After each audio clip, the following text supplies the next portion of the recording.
बुद्धि पर भरोसा करने में भी खतरा है, इसलिए कि विनाश काल आने पर तो मनुष्य की बुद्धि भी भ्रष्ट हो जाती है। अर्थात जब विपरीत समय आता है तो मनुष्य की अपनी बुद्धि ही उसे गलत रास्ते पर ले जाती है। हे मधुसूदन, मनुष्य न तो अपने मन की इच्छा अनुसार कर्म करे, न ही बुद्धि की सलाह माने, तो फिर मनुष्य बेचारा करे तो क्या करे? ऐसी स्थिति में अपनी प्रवृत्ति के विरुद्ध कोई कैसे जीवन व्यतीत करेगा? हे मधुसूदन, मुक्ति और मोक्ष का रास्ता अपनाने के लिए कोई मनुष्य अपनी प्रवृत्ति को कैसे बदल सकता है? इसका कोई तरीका मुझे बताओ। प्रवृत्ति को बदलने से पहले यह जान लेना आवश्यक है कि प्रवृत्ति कैसे बनती है। अर्थ जो कर्मयोगी होते हैं वो आसक्ति छोड़कर कर्म की सफलता और विफलता में समबुद्धि से काम लेकर योग द्वारा परमात्मा पर आस्था रखकर कर्म करते हैं। इसे ही समत्व योगा कहते हैं। हे पार्थ, ईश्वर को समर्पण करने की भावना से किया हुआ कर्म फल प्राप्ति की कामना से किए हुए कर्म से कई गुना अधिक श्रेष्ठ है। ज्ञानी पुरुष कर्म फल की आशा किए बिना समबुद्धि योग द्वारा कर्म करते हैं और पाप पुण्य आदि भावनाओं से मुक्ति पाते हैं। पार्थ, तुम भी ऐसी भावनाओं से मुक्त हो जाओगे जब तुम समबुद्धि कर्म का आचरण करोगे। योगस्था कुरु कर्माणि संगम त्यक्त्वा धनंजय सिद्धि असिद्ध्यो समो भूत्वा समत्वम योग उच्यते। एक बात ध्यान में रखो, फल की वासना से फल पर ही दृष्टि रखकर कर्म करने वाला सकाम मनुष्य उत्तम कर्म करने पर भी कर्मयोगी नहीं हो सकता। ऐसे मनुष्य को ख्याति आदि लाभ प्राप्त हो सकते हैं, किंतु उसे परमात्मा और शांति प्राप्त नहीं हो सकती।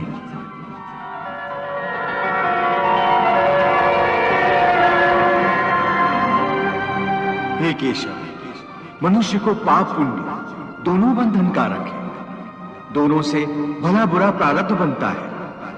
प्रायश्चित द्वारा पाप से मनुष्य मुक्त हो सकता है, परंतु पुण्य से वो मुक्त कैसे होता? हे अर्जुन, पाप पुण्य, सुख दुख, यश अपयश आदि भावनाएं साधारण मनुष्य के लिए हैं, परंतु जो कर्मयोगी होते हैं वो इन भावनाओं से मुक्त होते हैं, आलिप्त होते हैं। कर्मयोगी अपनी अंतरात्मा की आवाज को परमात्मा का आदेश मानकर आचरण करते हैं। इसमें कहां आती है पाप पुण्य की भावना? हे पार्थ, यदि तुम मोह के अधीन हो गए हो तो निष्काम कर्मयोग कैसे अपनाओगे?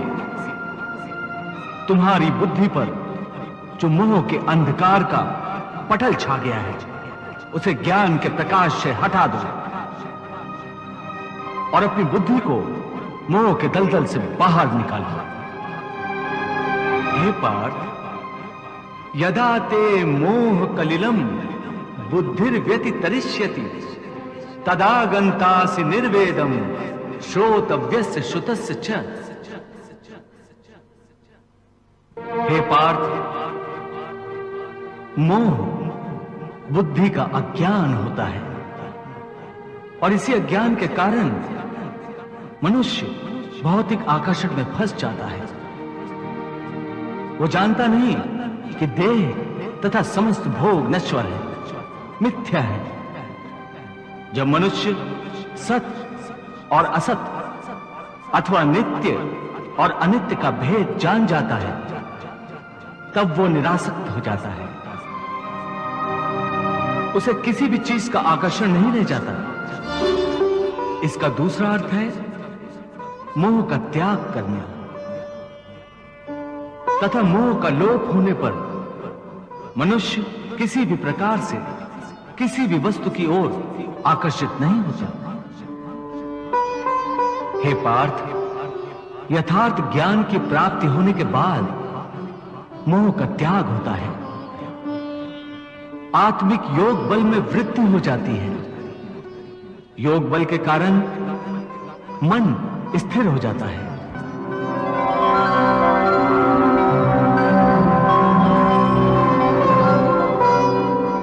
और स्थित प्रज्ञ होने के कारण मनुष्य का परमात्मा के साथ योग हो जाता है।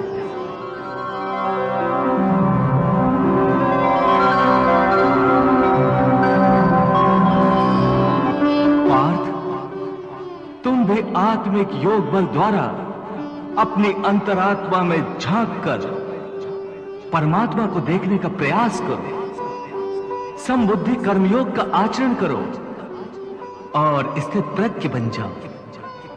हे मधुसूदन, ये स्थित प्रज्ञ क्या होता है, इसे समझाओ। पार्थ, दुख भोगते हुए भी जिसके मन में उद्वेग नहीं होता और न ही जो सुख की लालसा रखता है तथा जिसके हृदय में क्रोध, मोह, भय आदि विकारों के लिए कोई स्थान नहीं होता, वो मनुष्य स्थित प्रज्ञ है। दुखेषु अनुद्विग्न मनाः सुखेषु विगत स्पृहा वीत राग भय क्रोधा स्थित धीः मुनिरुच्यते। हे पार्थ, स्थित प्रज्ञ महापुरुष सुख दुख प्रत्येक अवस्था में आत्मिक शांति प्राप्त कर लेता है। परम आनंद में लीन होने से ऐसे मनुष्य को दुख और सुख कभी विचलित नहीं करते। ऐसे स्थित प्रज्ञ मनुष्य का मन उस दिए की भांति होता है जिसकी लौ स्थिर होती है, कभी डोलती नहीं।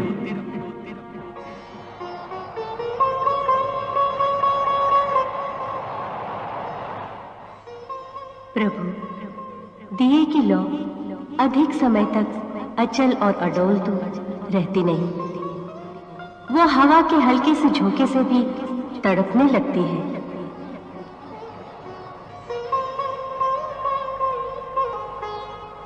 हाँ देवी पार्वती, प्रभु श्री कृष्ण यही तो समझा रहे हैं कि मनुष्य का मन कामनाओं की आंधी में रखे हुए एक दीपक की तरह होता है।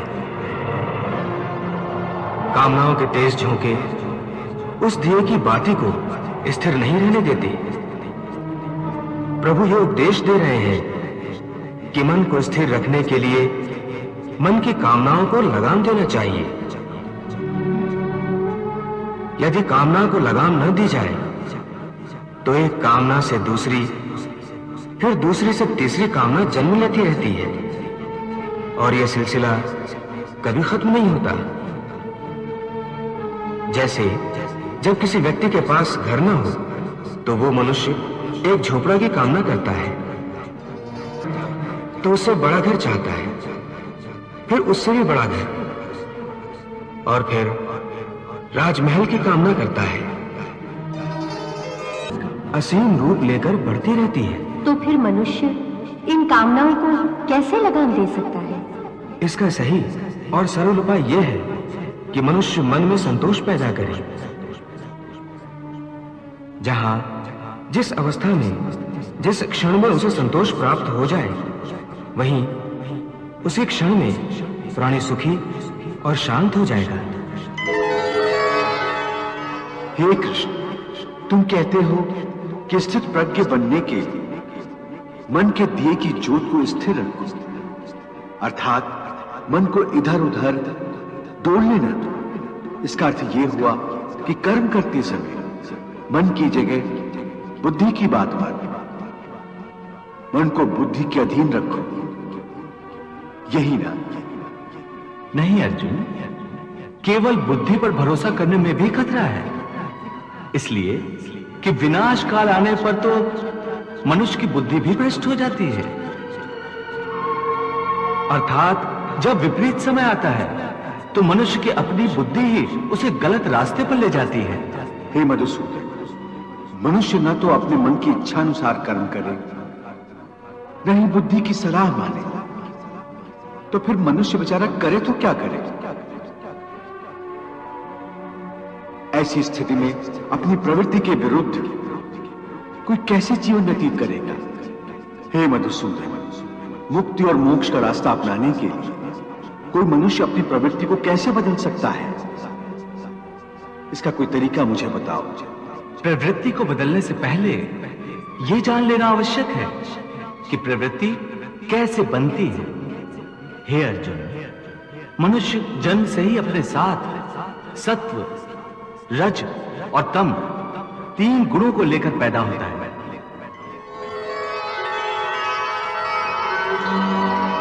इस सृष्टि की रचना इन्हीं 3 गुणों के आधार पर की गई है।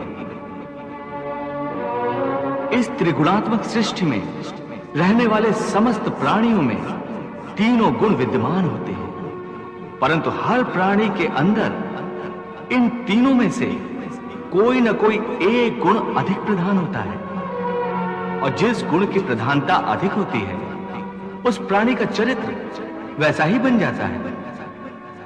रजोगुण प्रधान पुरुष को ऐश्वर्य, ठाट बाट और राजपाट की लालसा होती है। तमोगुण वाला आलसी और प्रमादी होता है। द्वेष, क्रोध जैसी नकारात्मक भावनाएं उसमें कूट कूट कर भरी हुई होती हैं। और सत्व गुण वाला? सत्व गुण ही उत्तम गुण है। सात्विक मनुष्य सीधा और सच्चा होता है। वैसे तो हर मनुष्य के स्वभाव में ये तीनों गुण कुछ न कुछ मात्रा में होते हैं, परंतु जिस मनुष्य में जो गुण प्रधान होता है वो वैसा ही हो जाता है। उसकी जैसी प्रवृत्ति होती है वैसी ही रुचि हो जाती है।